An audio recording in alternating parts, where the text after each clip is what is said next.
I used to love the quiet of our mornings.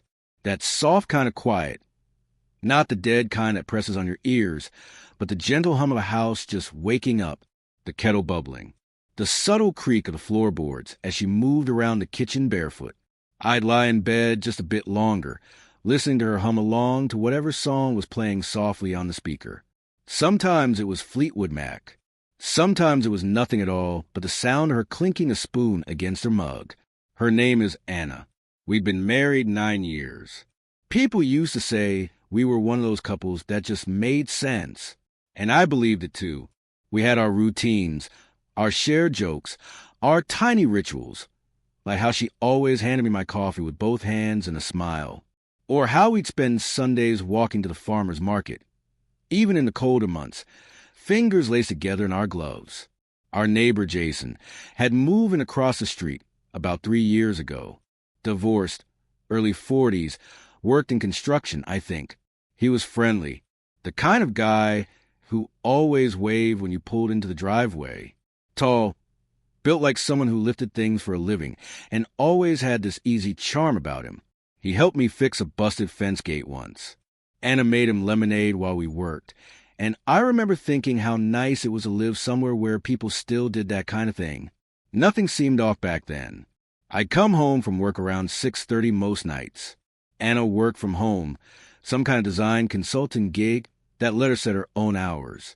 She'd be in her little home office with the door half open, glasses on, hair up.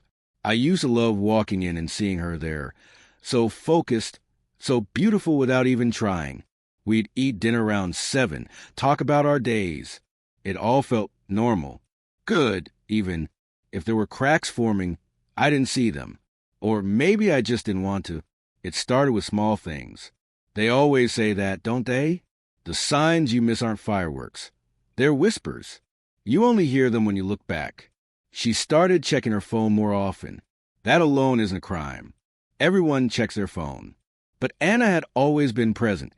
She used to hate it when people scrolled through dinner, so we didn't. But now she'd glance at her screen every few minutes. She'd smile sometimes, then catch herself and put it face down. She said it was work, clients in different time zones. I believed her, maybe because I wanted to, or maybe because lying to yourself is easier than facing whatever the truth is. Either way, I didn't press. I told myself not to be paranoid. I told myself trust is what makes a marriage last. Then came the late-night walks. Anna said she needed to clear her head after long days. She used to ask me to go with her. Now she didn't. Said she needed alone time. Sometimes she'd be gone 40 minutes. Sometimes longer. Always came back a little flushed, a little distracted. I asked once if she wanted company. She smiled and said, "You just slow me down." I laughed, but something in me tightened. Jason started showing up more often. Not in a weird way. Not yet. Just small visits. Helping Anna move a few flower pots on the patio. Borrowing a drill. Dropping off extra beers from a party. The kind of casual, neighborly stuff that seems innocent on the surface. Once, I came home early and saw them talking on our front steps. She was laughing at something he said, touching his arm lightly. He turned as I pulled into the driveway and gave me a wave. Anna stood quickly and came over to greet me. "Jason was just dropping off that planter I lent him," she said. Her voice was light, but her smile felt off. A little too fast. I didn't think much of it. Not then. Jason was friendly with me, too. He'd make jokes about the lawn or compliment my grill. He invited us to a barbecue once. I remember standing next to him as we both looked over the fence at my yard. "You're a lucky guy," he said, nodding toward Anna, who was chatting with a group of neighbors near the cooler. "Yeah," I said. "I know." I wish I'd asked him what he meant by that. It's hard to say when Anna and I stopped reaching for each other. One night, I reached out for her in bed, and she shifted away slightly. Not enough to be rude, just enough to notice. I lay there staring at the ceiling, wondering if I was imagining it. We still kissed goodbye. Still said, "I love you," but it felt more like punctuation than meaning. Just things you say to keep the engine running. She laughed less. Or maybe just not with me. Sex became rare. When it happened, It felt rushed, like she was somewhere else in her mind. I asked her once if everything was okay. She looked at me for a long time and said, "Yeah, just tired. Work's been a lot." I nodded, told her to take it easy. Let me handle dinner. We fell into silence more often. The kind of silence where everything unsaid builds like static in the air. You start to feel it buzz in your bones. One evening, I came home and Anna was in the shower. Her phone buzzed on the counter. Normally, I wouldn't even glance at it. But this time, something in me, it wasn't curiosity. It was fear. The name on the screen said Jay. I froze. It could have been anyone. Jessica, Joanna, Jason. The message preview read, "Can't stop thinking about last night." My chest went hollow. I didn't touch the phone. I didn't scroll or snoop. I stood there like someone had drained all the blood from my body. When Anna came out of the shower, she smiled like nothing had changed. She kissed me on the cheek and asked if I wanted pasta or Thai. I said pasta. Then I sat at the table and listened to her talk about her day, nodding at the right times, smiling when I was supposed to, but something had changed. Everything had changed. For the next few days, I tried to act normal. I watched her a little more closely, listened for the little things I used to ignore. I noticed how quickly she responded to texts, how often she smiled at her screen, how she avoided eye contact when I walked into the room too quietly. I started looking for signs, but every sign I found just made me feel more like I was drowning. One night, I couldn't sleep. I got up around 2 in the morning, went downstairs for water. I stood in the kitchen in the dark. The moonlight was spilling into windows, and I could hear her footsteps upstairs. Then a pause. The creak of the floor near the window. I realized she was looking across the street, to his house. Was he up too? I didn't check. I didn't want to know. The next morning, I kissed her goodbye like usual. She smiled up at me, still in her robe, hair in a messy bun. I wanted to ask her, right then, I want to say, "Is there someone else?" But my throat closed up. My hand tightened on the doorknob instead. I left for work without saying a word. A week later, I found a photo in the deleted items on her phone. She had asked me to help her update her iCloud storage. Said she didn't understand the settings. I almost said no, but I said sure. While clearing space, I ended up in the recently deleted folder. There was a picture of her, not just her face, her whole body. She was standing in our bedroom mirror, wearing nothing but a towel. Her hair was wet. The towel was slipping, almost intentionally.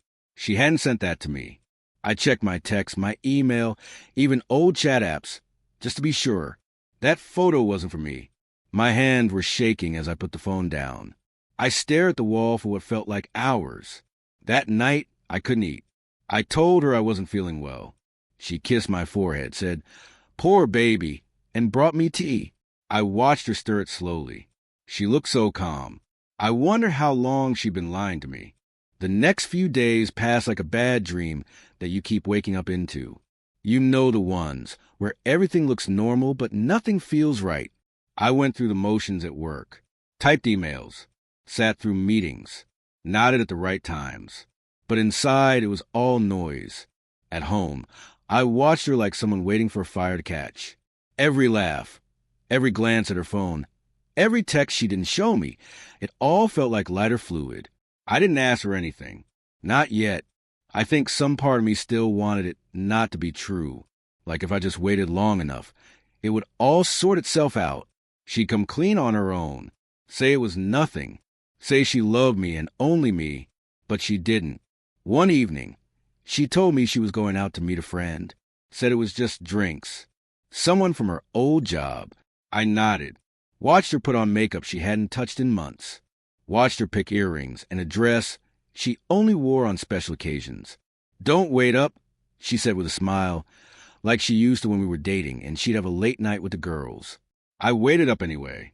She came home around midnight, smelling like someone else's cologne. Not strong, just enough to notice. I asked how it was.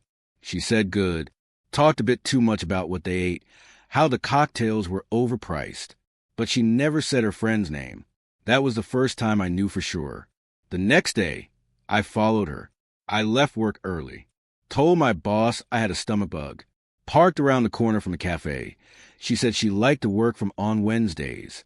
I waited in the car for nearly 2 hours, watched people come and go. No sign of her. Then I saw her, but she wasn't alone. She was with Jason. They weren't sitting across from each other like friends. They were on the same side of the booth. Her hand rested on his thigh. He leaned in close to whisper something, and she laughed, head thrown back, eyes crinkled the way they used to with me. I didn't get out of the car. I didn't confront them. I just sat there, staring through the windshield, heart pounding like it was trying to run away from my chest. After a while, they stood up. She touched his arm as they left. He kissed her on the temple. I felt like I was floating. I didn't go home right away. I drove aimlessly, pulled into a park, sat on a bench until the sun went down. My hands were shaking, but not from cold. My whole body felt hollow. When I finally walked to the front door, she was already there, sitting on the couch, scrolling her phone. "Hey, you're home late," she said, like nothing was wrong. "Yeah, long day." She nodded, eyes still on her screen. I went upstairs and took the longest shower of my life. I stood under the hot water until my skin stung. I didn't cry. I wanted to. I just couldn't. That night, I lay in bed next to her and listened to her breathing. I thought about the way she used to curl into me when she slept. Now she stayed on her side, like we were two strangers who accidentally shared a mattress. The next few days were quiet. Too quiet. I didn't bring it up. I couldn't. Every time I tried to find the words, they died in my throat. What would I even say? "I saw you with him. Why are you doing this?" She'd deny it. Or worse, she wouldn't. I started watching them more, looking for patterns. Her late-night walks picked up again. Sometimes she'd take calls in the bathroom. She started locking her phone. The password changed. One evening, she went out for groceries. Said she'd be back in 20 minutes. I waited an hour. Then another. Finally, I walked out onto the porch. Jason's lights were off, but his truck was gone. When she came home, I asked what took so long. "There was a line," she said a little too quickly. She set the grocery bag on the counter. Inside were 2 bottles of wine and some candles. No bread, no milk, no actual food. I nodded. "You okay?" she asked, frowning. "Yeah, just tired." I started sleeping on the couch not long after. Said I had back pain. Needed a firmer surface. She didn't argue. Just said, "Hope it helps," and turned out the light. The space between us wasn't just physical anymore. It was emotional, a chasm. And every day it got wider. I started writing things down. Notes, times, excuses she gave. I don't know why. Maybe I needed proof for myself. Maybe I hoped writing it out would make it feel real. I thought about hiring a private investigator. I even looked a few up, but something about it felt too final. Like if I saw the photos, I'd never be able to unsee them. Instead, I waited, and the waiting was its own kind of torture. Every day, she smiled like nothing was wrong. Every day I smiled back.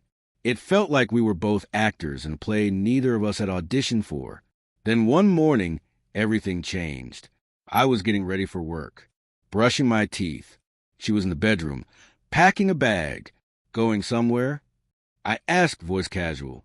She hesitated. Just a weekend trip. A friend invited me out to a cabin. Thought it might be good to get away.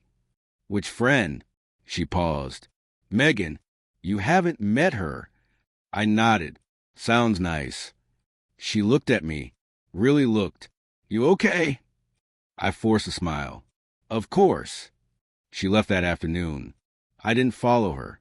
Didn't check where she was going. I didn't need to. That night, I stood in our kitchen, staring at the empty seat across from me. The silence was louder than ever. And for the first time, I said it out loud. "She's cheating on me." It felt like saying it made it more real, more sharp, like a blade that finally pressed against skin. I poured myself a drink. Then another. I sat on the porch, staring at Jason's house. I don't know how long I stayed there. Long enough for the night to get cold. Long enough to start wondering who I'd become in all of this. When I finally went inside, I sat at the kitchen table and pulled out a sheet of paper. I started writing her a letter, not because I was ready to leave, not yet, but because I needed to remember who I was before all this, before the lies, before the silence, before her. She came back Sunday evening. I heard her car before I saw her, that familiar crunch of tires on the driveway. I stayed in the kitchen, seated at the table like I had been for hours. Maybe I had. I couldn't even remember eating. The door opened. She stepped in, suitcase in one hand, phone in the other. Her hair was slightly tousled, cheeks a little flushed. She looked happy. That hurt more than anything. "Hey," she said, giving me a quick smile. "You okay?" "Yeah." "Weekend was great," she said, setting her bag down. "Lots of hiking, good wine, just what I needed." I nodded, said nothing. She leaned against the counter, tapping her phone, probably texting it. I watched the glow of the screen on her face. She wasn't even trying to hide it anymore. "I'm gonna shower," she said, brushing past me. I sat there a long time after the bathroom door closed. The sound of the water running was louder than it should have been. Or maybe everything was louder now. The lies, the weight of what I knew, the silence between every word she didn't say. That night, I didn't sleep. She came into the bedroom after her shower, smelling like lavender and hotel soap, slid under the covers like nothing had changed. I stayed on the couch. In the middle of the night, I woke up to the sound of her crying. I stayed on the couch. She never mentioned it the next morning. Neither did I. We became ghosts living in the same house. I think she knew I knew. She started talking less, avoiding eye contact with me. Her smiles faded into polite expressions. We moved around each other like roommates, careful, distant, cold. One evening, Jason came by to drop off a tool I never gave him. She answered the door while I was still in the living room. I could see them. She smiled, said thanks. Their hands brushed. Her voice was soft in a way I hadn't heard in months. I stood up and walked to the door. "Hey, Jason," I said. He turned, slightly surprised. "Hey, man, just returning your socket wrench." "Appreciate it." There was a pause. He looked at me too long, like he wanted to say something, maybe to confess, or maybe just to lie better. Anna stood frozen beside him. I looked at her, really looked. Her jaw was tight, eyes unreadable. "Everything all right?" I asked, to no one in particular. Jason forced a smile. "Yeah, all good." "Great," I said, taking the tool from his hand. "Have a good night." He left. She didn't say a word, just closed the door and walked past me into the kitchen. I wanted to scream. I wanted to throw the wrench through a window, but I just stood there, heart pounding like it wanted out. Later that night, I opened her laptop. I hadn't crossed that line before, but lines didn't mean much anymore. I didn't find much at first. Just work emails, Pinterest boards, save receipts. Then I checked her messages. She'd logged out of everything, except Facebook. There were messages, long threads, most of them deleted. But in the archive chats, I found one thread that hadn't been cleared completely. His name, Jason H. I clicked. It wasn't graphic, but it was intimate. Him saying he missed her. Her asking if he liked her dress from last week. A mention of the lake cabin. Her saying she couldn't stop thinking about it. My chest burned. I closed the laptop. For the next 2 days, I said nothing. What do you say to someone who's burned your whole world down? Do you scream? Cry? Beg? I didn't want to do any of those things. Instead, I made a plan. I cleaned the garage, sorted old boxes, found my fishing gear I hadn't touched in years. I didn't know why. Maybe I needed to remember who I used to be before this version we took over. The suspicious, bitter, sleepless version who questioned every move his wife made. She noticed. "You're quiet," she said one night over dinner. "Just tired. You've been tired a lot lately." I looked at her then. "Yeah." Her eyes dropped to her plate. "Is everything okay?" I don't know, I said. Is it? She didn't answer. The air between us thickened. Then she said something I didn't expect. You still love me? I wanted to lie. Say yes. Or scream no. Instead, I said, you? She looked like I slapped her. Of course I do. I didn't say anything else. That night, she came to the couch. Sat beside me, knees tucked up. I know things have been weird lately, she said. And I know I haven't been myself. I waited. I feel lost, she said. Like I don't know who I am anymore. I looked at her. You could have told me. I didn't know how. We sat in silence. Her shoulder brushed mine. It used to feel comfortable. Now it just felt unfamiliar. I turned to her. You sleeping with him? She froze. The silence stretched like wire between us. No, she said. I wanted to believe her, but I didn't. She stood up. I think I'm going to stay at my sister's for a few days. I nodded. Take your time. She packed that night. Not everything, just a small bag, enough for a weekend. Her hands shook as she took it. She didn't look me in the eye. In the morning, she was gone. The house was too quiet without her, but not in the way it used to be. The peaceful kind. It was the echo kind. The kind where every room felt a little too big, a little too empty. I stayed in bed longer than usual, called in sick, made coffee and drank it cold, walked through every room like I was trying to understand what kind of life I had left. I found her sweater on the back of the chair in the dining room. It still smelled like her. I didn't cry. I should have, but I didn't. Instead, I took out that letter I started the week before, the one I never finished, and I kept writing. I told her everything, how I knew, when I knew, what it felt like to be invisible in your own marriage. I didn't blame her, not fully. I told her I knew what that love wasn't always enough, but I also told her she didn't have to lie. She could have just told me she was unhappy. When I was done, I sealed the letter and left it on her pillow.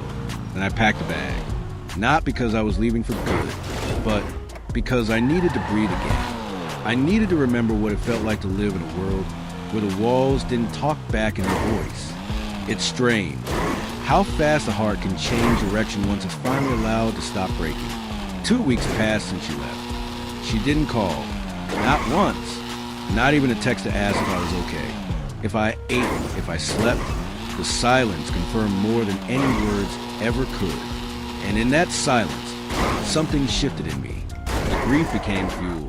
I started waking up earlier, running, cooking for myself, cleaning the house. Not like I was waiting for her to come back, but because it was mine again. The space belonged to me, not some kind of illusion. Her sweater disappeared from the chair. Her shampoo from the bathroom. The ghost of her slowly swept away. She came back on Wednesday. No warning, just the sound of the key in the lock like she still had the right. She stepped in, stopped when she saw me standing in the kitchen, coffee in hand. "Oh," she said, "you're here." I didn't answer. She walked in slowly, eyes scanning the room, like she was checking if the damage was visible, like she expected me to be broken still. "Can we talk?" I sipped my coffee. "Sure." She sat at the table. Her hands fidgeted. "I've been thinking a lot about us. I waited. I made mistakes. I know that, but I still love you. I want to fix things." "You slept with him," I said flatly. She flinched. Her mouth opened, then closed. It's not a question," I said. "I know." Silence. She nodded. It wasn't supposed to happen. It just... "Don't insult me." She looked away, shame finally crawling up her neck. "I was lonely," she said. "I felt like you didn't see me anymore." I laughed, cold, quiet. "You think that justifies it?" "No," she whispered. "Nothing does, but I won't make it right." I leaned on the table. "Why?" She looked up. "Because I miss you. Because I miss us. Because I realized he's not what I want." That was the key phrase. Not "I hurt you," not "I'm sorry," just that he wasn't what you wanted. "I don't want to try again," I said. She blinked. "What?" "I'm done, Anna." She looked like she didn't understand the words, like they were in a different language. I gave everything to this marriage. And when it got hard, you ran. You didn't talk. You didn't fight for us. You lied. Repeatedly. You disrespected everything we built. I made a mistake, she said. No, a mistake is a one-time thing. You hadn't said. She was crying now. I didn't flinch. I want a divorce, I said. Her face crumpled like a paper house. You don't mean that. I do.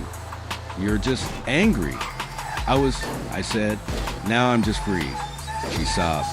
Tried to reach across the table. I stood up. I'll send the papers through a lawyer. You don't have to stay here tonight. She stared at me like she was seeing me for the first time. Maybe she was. The version of me who would have begged her to stay was gone, buried under the weight of everything she'd done. When she left, she didn't slam the door. She just walked out slowly, like someone leaving the scene of fire they didn't know they'd started. But I wasn't done yet. The next morning, I dropped off an envelope at Jason's worksite. Inside was a copy of the messages I found. Photos, a letter that read, "Here's your second chance. You two deserve each other." I didn't sign it. The next week, I heard Jason's ex-wife had filed to reopen custody proceedings. Apparently, he'd lied in court about relationships. She wasn't happy. 2 birds, 1 letter, and a try to call. I blocked her. Jason came by once, banging on my door. I opened it just enough to hand him a beer. "Cheers," I said. He didn't say a word, just took it and walked off. That was the last I saw of him. I took a vacation after the papers were signed. Rented a cabin, not the lake cabin, a different one, alone.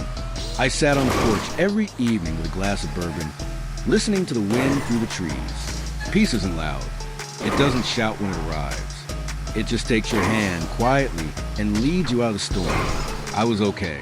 Better than okay. I survived it. And that, in the end, was my revenge. Living well, free, unafraid,